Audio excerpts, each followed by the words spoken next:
ما علمتنا رب علمنا الذي ينفعنا رب فقهنا وفقه أهلنا وقرابات لنا في ديننا مع أهل البطر أنثى وذكر رب وفقنا ووفقهم لما ترتضي قولا وفعلا كرما وارزق الكل حلالا دائما وأخلا أتقياء علما نحظى بالخير ونكفى كل شر ربنا واصلح لنا كل الشؤون وأقر بالرضا منك العيون واقض عنا ربنا كل الديون قبل أن تأتينا رسل المنون واغفر استر أنت أكرم من ستر وصلاة الله تغشى المصطفى من إلى الحق دعانا والوفاء بكتاب فيه للناس شفاء وعلى الآل الكرام الشرفاء وعلى الصحب المصابيح الغرر اللهم اهدنا بهداك واجعلنا ممن يسارع في رضاك ولا تولنا وليا سواك ولا تجعلنا ممن خالف أمرك وعصاك وحسبنا الله ونعم الوكيل ولا حول ولا قوة إلا بالله العلي العظيم وصلى الله على سيدنا محمد وآله وصحبه وسلم walhamdulillahi rabbil alamin. Dari mikot ini hukumnya wajib. Yang kedua adalah melempar jumroh 3, melempar jumroh Aqabah, Sughra dan Wusta. Kemudian yang ketiga adalah al-mabit bi Musdalifah, bermalam di Musdalifah. Yang keempat adalah mabit bi Mina, bermalam di Mina pada malam-malam hari tasyrik. Yang kelima adalah tawaf wada. Tawaf wada ini hukumnya wajib, tawaf sebelum meninggalkan kota Makkah. Yang keenam adalah at-taharruz anil muharramat, yaitu menjaga diri dari segala bentuk perkara yang diharamkan dalam ihram. Ini adalah wajibnya haji. Adapun wajibnya umrah adalah 2 hal. Yang pertama adalah kaunul ihram minal miqat, ihram umrah dimulai dari miqat. Yang kedua adalah at-taharruz anil muharramatul ihram, menjaga diri dari hal-hal yang diharamkan dalam ihram. 2 hal ini adalah wajibnya umrah. Jadi kalau wajibnya haji itu ada 6, adapun wajibnya umrah cuma 2 saja. Karena umrah itu tidak ada yang namanya mabit di Musdalifah, dan tidak ada yang namanya melempar jumrah, dan juga tidak ada yang namanya mabit di Mina. Maka kewajiban umrah cuma 2 saja, mengerjakan ihram dari miqat dan menjaga diri dari hal-hal yang diharamkan ketika dalam keadaan ihram. Ini adalah rukun haji dan wajib-wajibnya haji, rukun umrah dan wajib-wajibnya umrah. Adapun perbedaan antara rukun dan wajib, fardunya haji dan wajibnya haji, ulama menyebutkan bahwasanya kalau di selain ibadah haji tidak ada perbedaan antara fardu dan wajib, atau antara rukun dan wajib tidak ada perbedaan di selain bab haji. Tapi untuk bab haji ini para ulama membedakan antara rukun haji atau fardu haji dengan wajibnya haji. Wajibnya haji adalah, atau rukun haji dan wajibnya haji adalah hal-hal yang wajib untuk dikerjakan dalam ibadah haji. Akan tetapi kalau wajibnya haji kalau ditinggalkan, maka hajinya tidak sah, tapi boleh diganti dengan dam supaya hajinya menjadi sah. Kalau rukun, hal-hal yang wajib dikerjakan dalam ibadah haji, kalau tidak dikerjakan maka hajinya tidak sah dan tidak boleh diganti dengan dam. Tidak boleh diganti dam. Ini adalah perbedaan antara rukun dan wajib. Jadi saya ulangi lagi. Wajibnya haji adalah sesuatu yang wajib dikerjakan oleh orang yang beribadah haji. Kalau ditinggalkan, maka hajinya tidak sah, tapi boleh diganti dengan dam supaya hajinya menjadi sah. Adapun rukun haji adalah hal-hal yang wajib dikerjakan oleh orang yang menjalankan ibadah haji. Kalau tidak dijalankan, hajinya tidak sah dan tidak boleh diganti dengan dam. Ini adalah perbedaan antara rukun dan wajib dalam ibadah haji. Rukun ibadah haji seperti yang saya sebutkan tadi adalah 6. Yang pertama adalah ihram, dan yang dimaksud dengan ihram ini adalah niat untuk masuk menjalankan ibadah haji. Nanti akan kita terangkan bagaimana cara niatnya. Yang kedua adalah wukuf di Arafah. Yang kedua adalah wukuf di Arafah. Wukuf di Arafah ini mempunyai satu syarat agar wukufnya menjadi sah. Syarat wukuf di Arafah adalah bahwasanya orang yang haji tersebut harus berada di Arafah. Harus berada di Arafah pada tanggal 9 Dzulhijjah, pada hari Arafah, mulai dari tergelincirnya matahari, masuknya waktu zuhur sampai terbitnya fajar shadiq pada tanggal 10 Dzulhijjah. Kalau orang yang haji berada di Arafah pada waktu tersebut, yaitu antara waktu zuhur, yaitu tergelincirnya matahari di waktu zuhur sampai terbitnya fajar shadiq, kalau orang haji berada di Arafah dalam waktu tersebut, maka berarti dia telah mendapatkan wukuf meskipun sebentar saja. Yang penting dia ketika di Arafah adalah orang yang ahli ibadah. Yang dimaksud orang ahli ibadah adalah bukan orang yang gila dan bukan orang yang dalam keadaan pingsan atau semaput. Adapun orang yang tidur di Arafah, masuk Arafah terus ketiduran, maka hajinya sah. Karena meskipun dia tidur, maka orang tersebut masih dikategorikan orang yang bisa menjalankan ibadah. Tapi kalau dia berada di Arafah dalam keadaan gila, dan orang gila ini adalah orang yang tidak termasuk orang yang ahli dalam beribadah, maka wukufnya tidak sah. Jadi yang wajib di dalam wukuf ini adalah keberadaan orang haji di padang Arafah mulai di waktu yang mana waktu ini adalah dimulai dari masuknya waktu zuhur, yaitu tergelincirnya matahari pada hari Arafah tanggal 9 sampai terbitnya fajar shadiq pada tanggal 10 paginya. Dan tidak diharuskan orang tersebut harus yajma' baina an-nahari wal lail, tidak diharuskan harus keluar di Arafah setelah masuknya waktu maghrib, enggak. Meskipun dia masuk ke Arafah, ke padang Arafah pada jam 2 terus langsung keluar, sudah mendapatkan yang namanya wukuf. Tapi yang afdal, yang sunnah adalah dia masuk ke padang Arafah pada siang hari, kemudian tidak keluar dari padang Arafah kecuali telah masuknya waktu maghrib, karena ajam'u mengumpulkan di padang Arafah bainal zuhur bainal nahari wal lail itu sunnah. Jadi sunnahnya, afdalnya kalau Anda masuk Arafah, setelah masuknya waktu zuhur, terus jangan sampai keluar kecuali kalau sudah masuk waktu maghrib. Ini adalah yang afdalnya. Nah, tapi meskipun seperti yang saya katakan tadi, meskipun dia keluar masuk Arafah sebentar saja terus keluar, yang penting yang dimasuki adalah padang Arafah, maka wukufnya sah. Karena wukuf ini tidak sah kecuali di padang Arafah. Jangan sampai Anda wukuf di luar batas Arafah. Kalau wukufnya di batas padang Arafah, maka tidak sah wukufnya. Kalau wukufnya tidak sah, maka hajinya tidak sah juga. Maka harus berhati-hati, jangan sampai ikut-ikutan dengan orang yang tidak mengerti bahwasanya pada tahun ini, seperti yang saya lihat di banyak televisi, di televisi Jazirah mengatakan bahwasanya banyak sekali sebagian orang yang haji itu tidak mau masuk Arafah. Mereka mengatakan Arafah sekarang lagi sesak, berdesakan. Itu salah, karena kalau seandainya dia wukuf di luar padang Arafah, maka wukufnya tidak sah.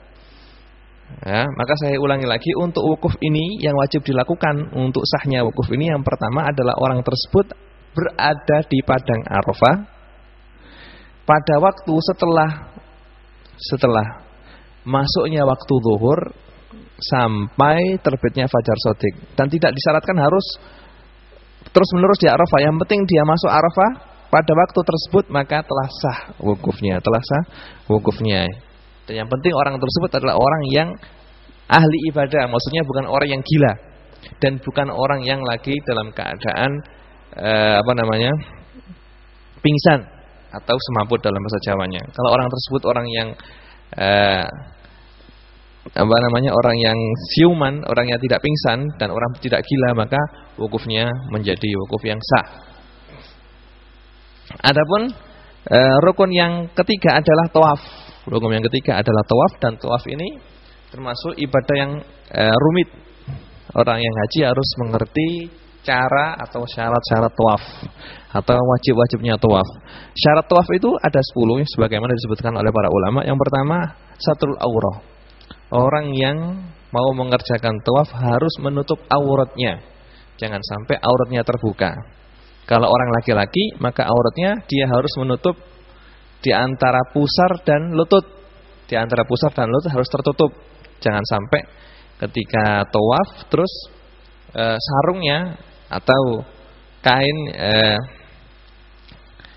pakaian ihramnya itu tidak sampai menutup pusarnya. Kalau pusarnya kelihatan ketika tawaf, maka tawafnya tidak sah.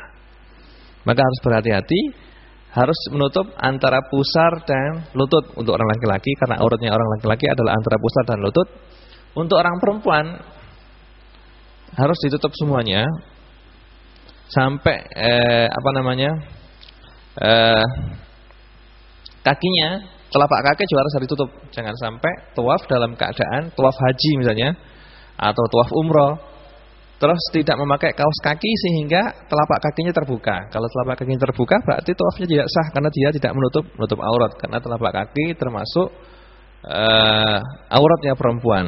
Juga diusahakan jangan sampai, jadi sebelum tawaf itu diteliti apakah auratnya terbuka atau tidak. Termasuk aurat adalah rambut. Jangan sampai rambutnya ini kelihatan, karena rambut ini termasuk aurat. Kalau seandainya terbuka kerudungnya, maka tawafnya tidak sah. Jadi syarat tawaf yang pertama harus satrul aurah, menutup aurat. Syarat yang kedua adalah at-thaharah anil hadatsaini. Syarat kedua adalah orang yang tawaf harus suci. Tidak boleh punya hadas, baik hadas kecil atau hadas besar. Maka kalau seandainya di tengah-tengah tawaf terus batal wudunya, maka dia harus wudu terlebih dahulu terus kembali meneruskan tawafnya. Nah, karena ketika musim haji ini di arena tawaf atau di mataf ini sangat berdesak-desakan. Kadang-kadang kita tidak sengaja menyentuh perempuan sehingga wudu kita batal. Maka sulit sekali kita tawaf. Untuk menjaga wudu kita jangan sampai kita menyentuh perempuan, kecuali kalau kita sangat berhati-hati sekali. Kalau jangan sampai kita menyentuh bersentuhan dengan perempuan sehingga wudu kita batal. Kalau wudu kita batal berarti tawaf kita harus wudu lagi. Keluar masjid sedangkan tempat wudu sangat jauh. Capek nantinya. Maka kalau sulit untuk menjaga suci, untuk menjaga wudu ini boleh kita misalnya berpindah untuk mengikuti mazhabnya Imam Abi Hanifah yang mengatakan bahwasanya bersentuhan dengan perempuan tidak membatalkan wudu, ya. Maka dalam keadaan seperti ini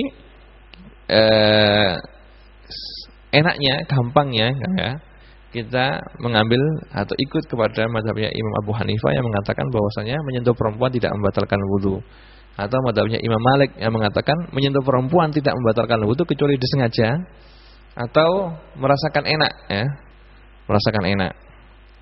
Jadi harus jangan sampai wudunya itu batal. Kalau orang tersebut tawaf dan mengikuti mazhabnya Imam Syafi'i dalam hal wudu, maka kalau bersentuhan dengan perempuan maka batal wudunya. Maka harus memperbarui wudu lagi terus kembali meneruskan tawafnya. Yang ketiga, at-thaharah alin najasah. Orang yang tawaf harus suci dari najis, jangan sampai dia mempunyai najis. Yang keempat, ja'alul baiti an yasarihi. Ka'bah itu berada di sebelah kirinya. Ka'bah harus selalu di sebelah kiri, maka dia berjalannya itu miring. Jangan sampai menjadi Ka'bah itu berada di bahu kirinya. Jangan sampai nanti kalau posisinya berubah, maka secepatnya harus kembali ke belakang sedikit terus membenarkan posisi baru meneruskan tawafnya seandainya dia posisinya berubah ketika dalam keadaan tawaf. Yang berikutnya yang menjadi syarat tawaf adalah al-ibtida' bil hajar aswad. Tawaf itu dimulai dari hajar aswad, tidak boleh tawaf dimulai selain dari hajar aswad.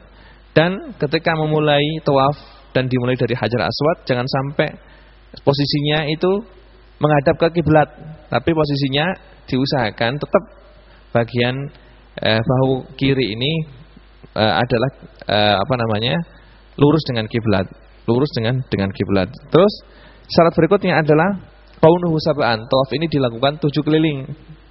Kalau seandainya dia ragu-ragu apakah yang saya lakukan tadi itu 7 putaran atau 6 putaran, maka dia menjadikan hal tersebut 6 putaran dan ditambah 1 putaran saja. Kayak orang yang ragu-ragu dalam salatnya, apakah saya salat ini sudah 3 rakaat, sudah 4 rakaat atau 3 rakaat, maka jadikan salat tersebut 3 rakaat dan ditambah 1 rakaat lagi. Begitu juga dengan tawaf ini, seandainya dia ragu-ragu apakah saya tadi itu tawaf sudah 7 keliling atau masih 7 putaran atau masih 6 putaran, maka Anda mengambil bahwasanya yang Anda lakukan adalah masih 6 putaran dan harus ditambah 1 putaran lagi. Terus tawaf kaunuhu dakhilal masjid. Tawaf ini tidak boleh dilakukan di luar masjid. Misalnya tidak mau berdesak-desakan. Di dalam masjid sangat berdesak-desakan. Terus dia tawaf di luar masjid, maka tidak diperbolehkan. Tawaf harus dilakukan di dalam masjid. Wa kaunuhu kharijal baiti wasyadarwan. Tawaf ini tidak boleh dilakukan di dalam Ka'bah, tapi harus dilakukan di luar Ka'bah. Di luar Ka'bah, dan termasuk Ka'bah adalah syadarwan. Syadarwan ini adalah temboknya Ka'bah. Temboknya Ka'bah yang paling rendah itu termasuk syadarwan. Tidak boleh kalau ketika kita tawaf tangan kita letakkan di situ, di syadarwan. Tidak boleh, maka tawafnya tidak sah. Juga Hajar Ismail itu termasuk bagian dari para Ka'bah. Maka kita tidak boleh ketika tawaf terus masuk ke Hajar, ke pintu yang sebelah kanan terus keluar dari pintu sebelah kiri, maka tawafnya tidak sah. Harus keluar di luar Hajar Ismail dan di luar Ka'bah. Terus syarat berikutnya adalah adamu sarfihi li ghairihi. Jangan sampai kita tawaf itu menjadikan tawaf kita ini untuk selain tawaf.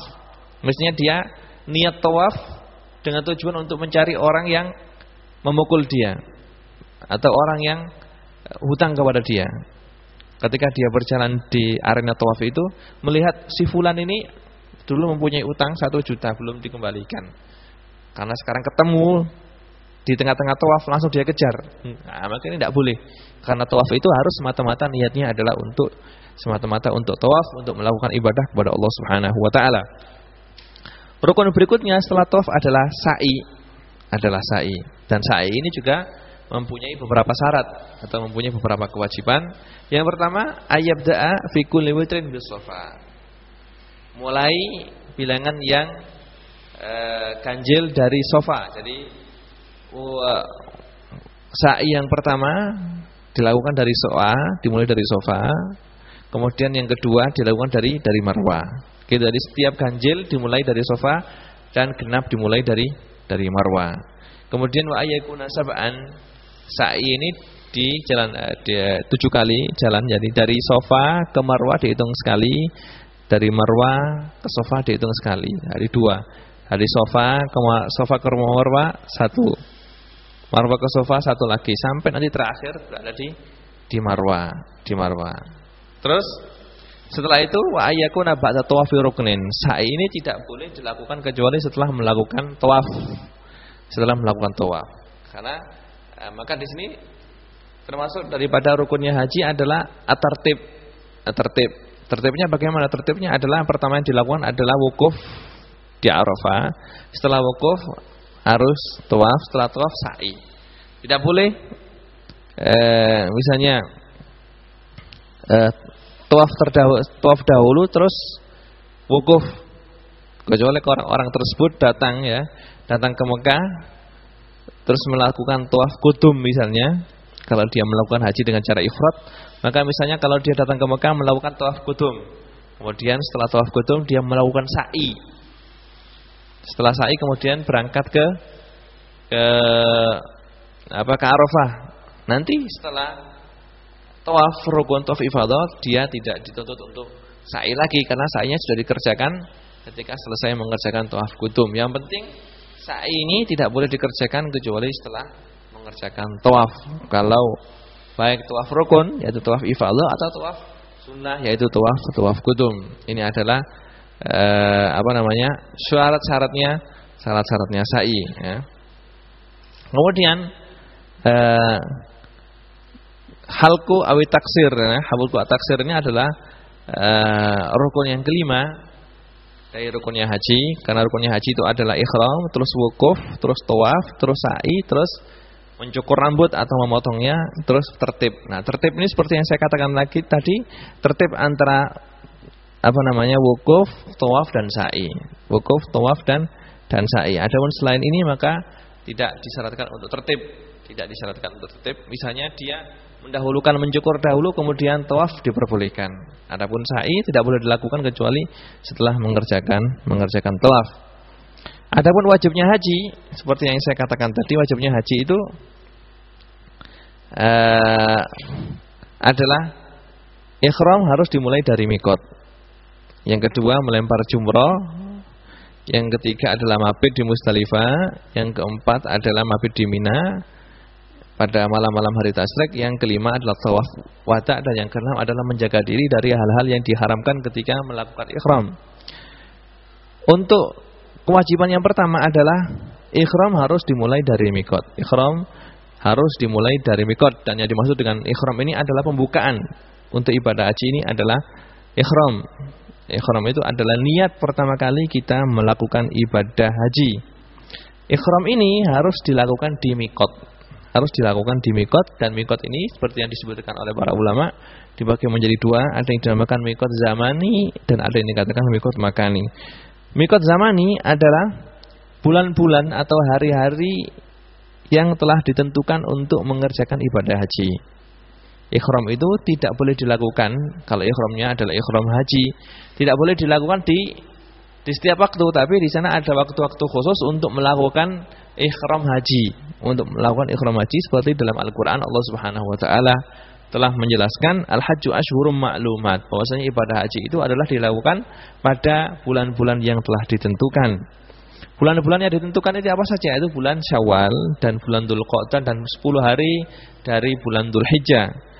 Bulan-bulan inilah adalah bulan-bulan haji. Kalau ada orang yang melakukan ibadah umroh atau masuk untuk kalau ada orang yang melakukan ibadah haji, masuk mengerjakan ihram untuk melakukan ibadah haji di selain 3 bulan ini, maka hajinya tidak sah. Hajinya tidak sah karena untuk waktu haji telah ditentukan oleh Allah Subhanahu wa taala. Adapun ihram umroh ini sepanjang tahun adalah waktu untuk melakukan umroh. Umroh itu boleh dilakukan sepanjang tahun. Boleh.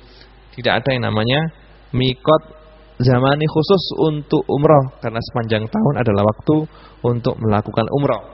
Adapun mikot makani adalah tempat yang tempat untuk memulai mengerjakan ihram haji atau mengerjakan ihram umroh. Dan tempat-tempat untuk memulai ihram ini telah ditentukan oleh Rasulullah sallallahu alaihi wasallam. Maka seperti yang disebutkan dalam hadis yang diriwayatkan oleh Imam Bukhari dan Imam Muslim dari sahabat Ibnu Abbas radhiyallahu anhuma, qala waqata Rasulullah sallallahu alaihi wasallam li ahli al-Madinah Dzul Khulaifah wa ahli Syam al-Juhfah wa ahli Najd Qarn wa ahli Yaman Yalamlam wa qala hunna lahunna wa liman ata alaihinna min ghairi ahlihinna mimman arada al-hajj wal umrah faman kana tunazalika famin haitsu ansha'a hatta ahlu Makkah min Makkah. Yang artinya bahwasanya Rasulullah sallallahu alaihi wasallam telah menentukan tempat-tempat untuk melakukan ihram. Untuk melakukan ihram. Li ahli Madinah dan Khulaifah, untuk ahli Madinah kalau ingin berangkat haji atau umrah, maka mikotnya harus dimulai dari Dzul Khulaifah. Wali ahli Syam Juhfah, untuk orang-orang yang dari Syam. Syam ini adalah Suriah, daerah Lebanon, daerah Baitul Maqdis, daerah Yordan. Ini 4 daerah yang dinamakan Syam adalah Juhfah. Jadi untuk mereka yang berangkat dari Syam, maka mikotnya adalah dari Juhfah. Wali ahli Najd Qarnin, untuk orang yang datang dari Najd, maka mikot makaninya adalah Qarnin. Najd itu mana? Najd itu daerah Riyadh sana. Daerah Najd sana itu, maka kalau datang dari haji dari daerah Riyadh sana dan sekelilingnya, maka mikotnya adalah dari Najd.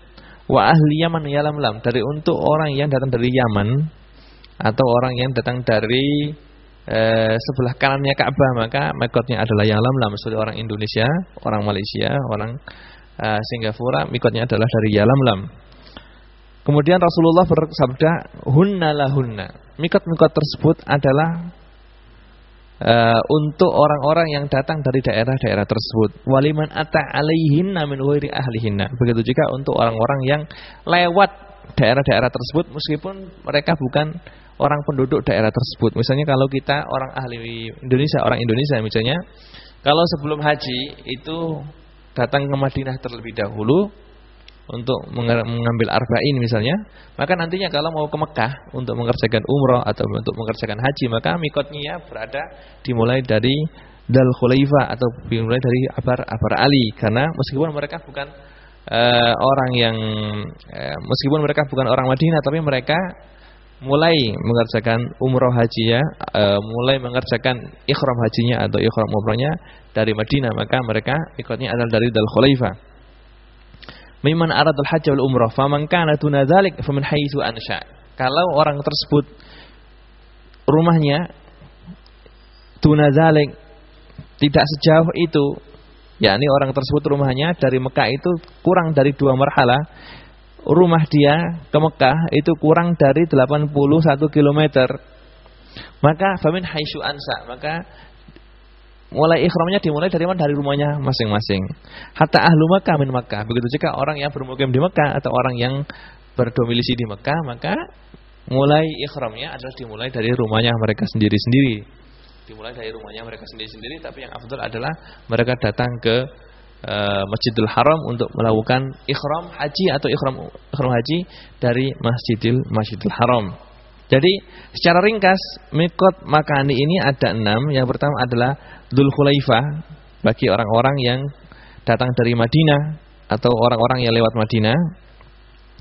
Terus Juhfa, yaitu bagi orang-orang yang datang dari Syam atau dari Mesir, dari Maghrib, dari Maroko, dari Tunis sana dengan memakai Juhfa.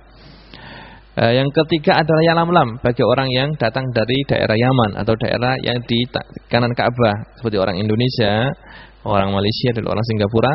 Yang keempat adalah Qarn, yaitu bagi orang yang datang dari daerah Najd, yaitu daerah Riyadh dan sekitarnya sana. Kemudian yang kelima adalah Dzatu Irqin, ini bagi orang yang datang dari Irak atau dari daerah-daerah timur ya, dari Irak, dan orang-orang yang lewat daerah tersebut maka mikotnya ada Dzatu Irqin. Kemudian yang keenam adalah orang yang rumahnya dekat dengan Mekah kurang dari 81 km, maka mikotnya adalah dari rumah mereka masing-masing. Begitu juga orang yang orang Mekah sendiri, maka mikot hajinya adalah dimulai dari rumah mereka masing-masing. Ini adalah masalah mikot. Lah seandainya untuk zaman sekarang, misalnya orang Indonesia, seandainya dia mau haji, maka sulit sekali untuk mengetahui kapan dia sampai di Yalamlam. Kadang-kadang petugas haji yang ada di pesawat atau petugas yang ada di pesawat mengingatkan bahwasanya kita sekarang berada di atas Yalamlam. Maka ketika itu mereka harus mulai mengerjakan ikhram, tapi sulit sekali karena keadaan perjalanan yang panjang, yang lama, 8 jam atau sekitar 10 jam, terus ngantuk-ngantuk. Terus juga orang dalam keadaan memakai ikhram itu ada sangat masyaqqat sekali. Maka sebagian ulama mengatakan boleh kita ikhram kita mulai dari Jeddah. Ya, kita Jeddah juga diperbolehkan. Banyak sekali ulama yang memperbolehkan kita memulai ikhram dari Jeddah. Kalau seandainya pesawatnya turun di airport di Jeddah, maka boleh Anda berangkat dari Indonesia dengan berpakaian biasa. Nanti sudah sampai di airport di Jeddah baru melakukan mulai ikhram haji atau ikhram umrah. Atau kalau dia mau dan mau menanggung masyaqqat, dia boleh misalnya ikhram dimulai dari airport di Juanda misalnya, boleh. Tapi kalau sudah niat ikhram maka harus menjaga hal-hal yang dilarang dalam ikhram. Jangan sampai rambutnya itu rontok, jangan sampai pakai minyak wangi, jangan sampai, dan banyak sekali hal-hal yang dilarang ketika mengerjakan ikhram, maka sangat masyaqqat sekali. Nah, maka sebagian ulama mengatakan bahwasanya, khususnya ulama-ulama zaman sekarang mengatakan bahwasanya diperbolehkan kita memulai ikhram ibadah haji atau ikhram umrah bagi orang yang datang dari Indonesia atau orang yang datang dari manapun kalau turun di Bandara Jeddah untuk melakukan ikhram dari Bandara Jeddah. Dan ini adalah pendapat sebagian ulama muasir seperti Syekh Mustafa Zarqa dan juga para ulama Hadramaut, para habaib di sini memperbolehkan kita melakukan ihram dari Jeddah, dari airport Jeddah. Ini adalah untuk miqat makani, miqat makani. Adapun cara ihram seperti yang saya katakan tadi, di sana ada beberapa hal yang harus dilakukan, yang sunnah dilakukan bagi orang yang akan mengerjakan ihram. Kalau orang tersebut misalnya ingin mengerjakan ihram haji, maka sunnah sebelum mengerjakan ihram untuk mandi terlebih dahulu, dan mandi ini adalah sunnah. Niatnya adalah mandi untuk mengerjakan ihram. Kalau tidak bisa mandi karena sakit atau tidak mendapatkan air, maka bisa diganti dengan tayamum. Setelah itu, setelah mandi bersih, kemudian yang afdolnya dia memakai wangi-wangian, ya, wangi-wangian. Dan wangi-wangian ini tidak apa-apa meskipun baunya akan lekat ketika kita sudah masuk ihram. Yang penting sebelum memakai dan sebelum niat ihram jangan sampai kita diperbolehkan. Jadi setelah mandi bersih, kemudian memakai wangi-wangian seperti yang dilakukan oleh Rasulullah SAW dalam hadis yang diriwayatkan oleh Imam Bukhari dan Imam Muslim dari Ummul Mukminin Aisyah radhiyallahu anha, qalat ka'anni anduru ila wabisit thayyib, ka'anni anduru ila wabisit thayyibi fi mafraqi Rasulillah sallallahu alaihi wasallam wa huwa muhrim. Beliau mengatakan, saya melihat cahaya mengkilatnya minyak wangi di kepala atau di pelipis Rasulullah sallallahu alaihi wasallam ketika beliau dalam keadaan ihram. Jadi Rasulullah sallallahu alaihi wasallam ketika mau mengerjakan ihram, beliau mandi terlebih dahulu, kemudian beliau memakai wangi-wangian sebelum beliau memakai pakaian ihram. Kemudian setelah itu orang yang kalau sudah memakai wangi-wangian, maka bagi orang yang ingin mengerjakan ihram harus melepas pakaiannya. Pakaian biasa harus dilepas dan diganti dengan pakaian ihram yang ma'ruf yang sudah kita ketahui, yaitu 2 selendang, 1 selendang untuk sarung dan 1 selendang untuk menutupi badan, ya. Tidak boleh memakai pakaian-pakaian yang menyelubungi badan yang berjahit, tidak boleh memakai baju, tidak boleh memakai celana, tidak boleh sampai celana dalam tidak boleh kita pakai, karena celana dalam adalah termasuk pakaian yang mukhit, pakaian yang menyelubungi badan dan berjahit. Maka tidak boleh kita pakai ketika kita dalam keadaan ihram, harus kita tanggalkan, ya. Jadi ini adalah untuk laki-laki, harus kita menanggalkan pakaian kita dan diganti dengan pakaian ihram, yaitu dua helai atau 2 lembar kain. Terus juga kepala harus dibuka, tidak boleh ditutup. Adapun orang perempuan maka boleh mereka memakai pakaian yang menyelubungi badan mereka atau pakaian mukhit boleh dipakai, dan wajib untuk menutup kepala. Adapun muka tidak boleh ditutupi, untuk perempuan tidak boleh menutup muka, ya, tidak boleh menutup muka. Maka dari itu jangan sampai pada waktu ihram Anda memakai masker bagi orang perempuan. Misalnya kalau memakai masker penutup mulut itu juga tidak diperbolehkan, karena menutup mulut ini termasuk menutup sebagian muka. Maka tidak diperbolehkan ketika dalam keadaan ihram menutup muka bagi perempuan. Kalau bagi laki-laki diperbolehkan, tapi tidak boleh menutup kepala, tidak boleh menutup kepala. Kemudian setelah mengganti pakaian dengan pakaian ihram untuk orang laki-laki atau perempuan sudah menutup semua auratnya, maka disunahkan sebelum niat ihram untuk mengerjakan 2 rakaat. 2 rakaat, salat 2 rakaat, niatnya adalah salat untuk mengerjakan ihram, salat sunat ihram. Kalau sudah selesai salat sunat, baru kalau sudah naik di kendaraannya masing-masing, atau naik kalau baik kendaraannya yang mau dinaiki ke Arafah atau dinaiki ke Mina itu adalah bis misalnya, atau yang penting kalau sudah selesai ini semua terus mau naik bis, kalau sudah di bis mau berangkat, maka niat ihram dengan mengatakan nawaitul hajja wa ahramtu bihi, kemudian dan kalimat ini atau dalam hatinya dia mengatakan saya niat haji dan ihram untuk mengerjakan haji. Kemudian setelah mengucapkan kalimat ini dalam hatinya, terus mengucapkan labbaik Allahumma labbaik, terus mengumandangkan kalimat talbiyah. Nah, niat ini tempatnya adalah di hati dan boleh juga untuk diucapkan dalam lisan, ya. Sunnah, karena Rasulullah SAW juga melafadzkan niat ini. Lafadzkan niat ini belum mengajarkan nawaitul hajja wal umrata labbaik Allahumma bihajjin, ya, labbaik Allahumma labbaik seterusnya. Tapi niat itu adalah tempatnya di hati dan boleh diucapkan agar bisa membantu hati lebih khusyuk dalam mengerjakan ibadah haji. Ini adalah cara untuk melakukan ikhram, cara untuk melakukan ikhram. Kalau ikhram yang dilakukan itu ikhram haji, maka niatnya nawaitul hajjah. Kalau ikhram yang dilakukan adalah ikhram untuk umrah, maka nawaitul umrah. Ini adalah yang berhubungan dengan masalah ikhram dan yang berhubungan dengan mikot zamani dan mikot makani. Terus wajiban umrah, kewajiban haji yang kedua yaitu ramyul jimar, melempar jumroh 3, dan insya Allah untuk melempar jumroh ini akan kita terangkan dalam kajian kita yang akan datang. Sebelum kita tutup kajian kita pada malam hari ini, di sini ada sebuah pertanyaan yang bunyinya, Ustadz, bagaimana kalau haji dalam kondisi haid? Kalau seorang perempuan ketika mau berangkat haji atau ketika mau berangkat haji, misalnya mau ikhram haji terus haid, maka diperbolehkan,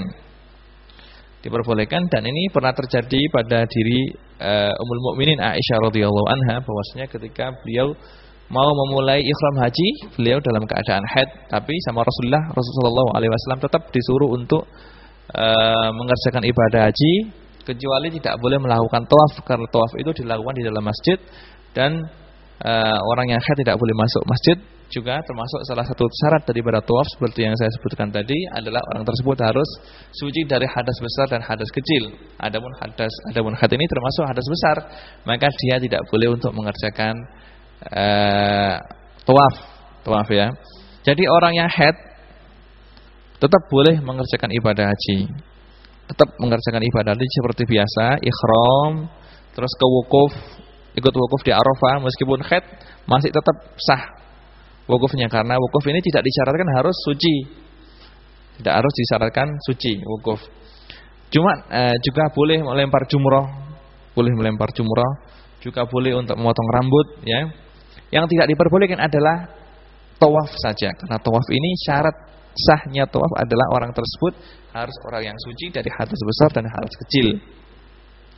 Loh, kalau seandainya haidnya itu lama Ustadz, misalnya, bagaimana nanti dia itu ada kloter pertama, padahal dia setelah selesai mabit di Mina ini harus secepatnya pulang ke Indonesia.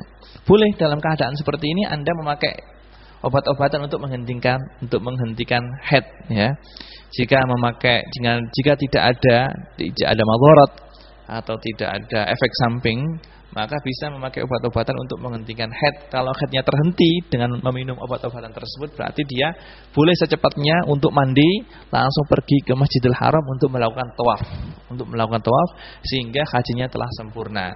Tapi kalau seandainya orang tersebut masih di Mekah, masih tinggal lama di Mekah, misalnya masih 20 hari lagi di Mekah, maka lebih baik orang perempuan tersebut menunggu sampai haidnya selesai.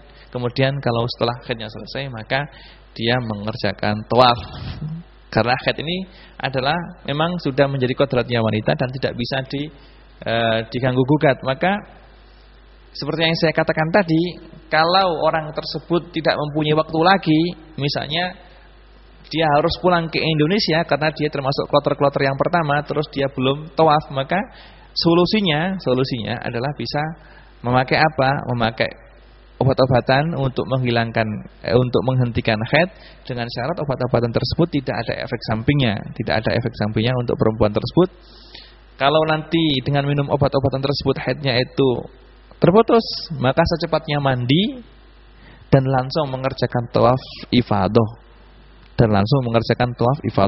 Kalau sudah selesai tawaf ifadah terus habis pulang terus keluar darah lagi, maka tetap tawafnya masih sah, karena ketika dia melakukan tawaf dia dalam keadaan yang suci, karena di sana ada yang namanya dalam fikih Syafi'i, karena an-naqa' baina dima'ul haid, yaitu bersih yang menyela-nyelai di antara darah haid ini, dalam qaul yang muqabil mu'tamad namanya qaul laqat, adalah termasuk keadaan suci. Maka kalau kita ambil qaul ini atau pendapat ini, maka ketika dia terputus dari haid, maka secepatnya mandi terus berangkat ke Masjidil Haram untuk melakukan tawaf. Tapi kalau orang tersebut masih bermukim lama di Mekah, akan ke Indonesia 20 hari lagi, maka seharusnya atau yang afdolnya adalah menunggu sampai haidnya tuntas, kemudian kalau setelah haidnya tuntas baru mengerjakan tawaf ifadah. Kiranya cukup sekian kajian yang bisa kita kaji untuk kesempatan kita pada malam hari ini. Mudah-mudahan apa yang kita kaji bisa kita amalkan dan selalu diberkahi oleh Allah Subhanahu wa taala. Nasallallahu subhanahu wa ta'ala ayajala ilmana hujatan lana la hujatan alina wa yarzuqana al-amala bihi. Wa sallallahu ala sayyidina Muhammadin wa ala alihi wa sahbihi wa sallam. Subhana rabbika rabbil izzati amma yasifun wa salamun alal mursalin walhamdulillahi rabbil alamin. Wassalamu alaikum warahmatullahi wabarakatuh.